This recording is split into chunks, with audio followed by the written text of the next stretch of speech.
বন্ধুরা, আজকে কাতলা মাছে দিয়ে ফুলকপি আলু শিম দিয়ে একটা ঝোল বানাচ্ছি। বড়িটা ভাজতে হবে। ঠিক আছে, একটু জিরে ফোড়ন দিয়ে দিলাম, একটু লঙ্কা দিয়ে দিলাম,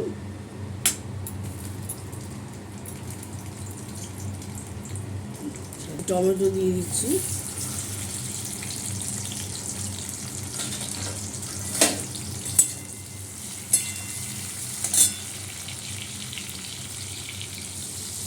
আলুগুলো দিয়ে দিচ্ছি। আলুগুলো ভাপিয়ে নিয়েছি।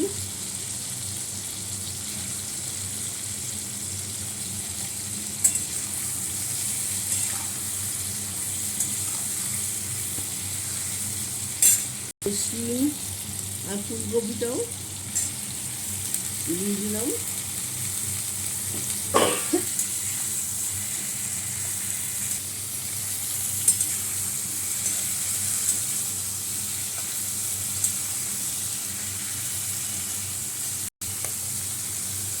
তরকারিটা আমার ভাজা ভাজা হয়ে গেছে। এখানে একটু লঙ্কা গুঁড়ো, হলুদ গুঁড়ো আর আদা বাটা দিয়ে দিচ্ছি।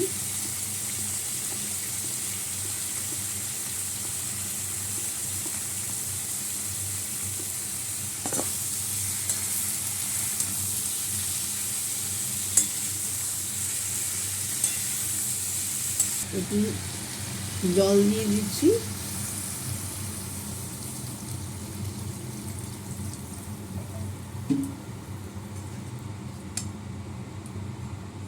ফুটুক, তারপরে মাছগুলো দিয়ে দেবো। বন্ধুরা, লাইক শেয়ার কমেন্টস করে দেবেন। আর শীতকালে এরকম ফুলকপি শিম আলু দিয়ে ঝোল বানিয়ে খাবেন। লাইক শেয়ার কমেন্টস করে দেবেন। ফেসবুক থেকে দেখলে পেজটা ফলো করে দেবেন। ইউটিউব থেকে দেখলে সাবস্ক্রাইব করে দেবেন।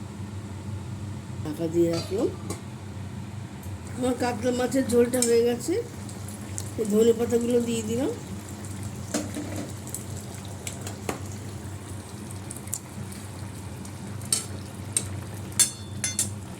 মাছগুলো দিয়ে দিচ্ছি।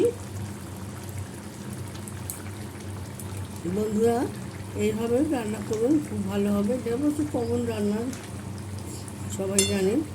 যারা নিউ কামার তারা শিখতে পারবেন। ব্লগটা আমি এখানে শেষ করলাম।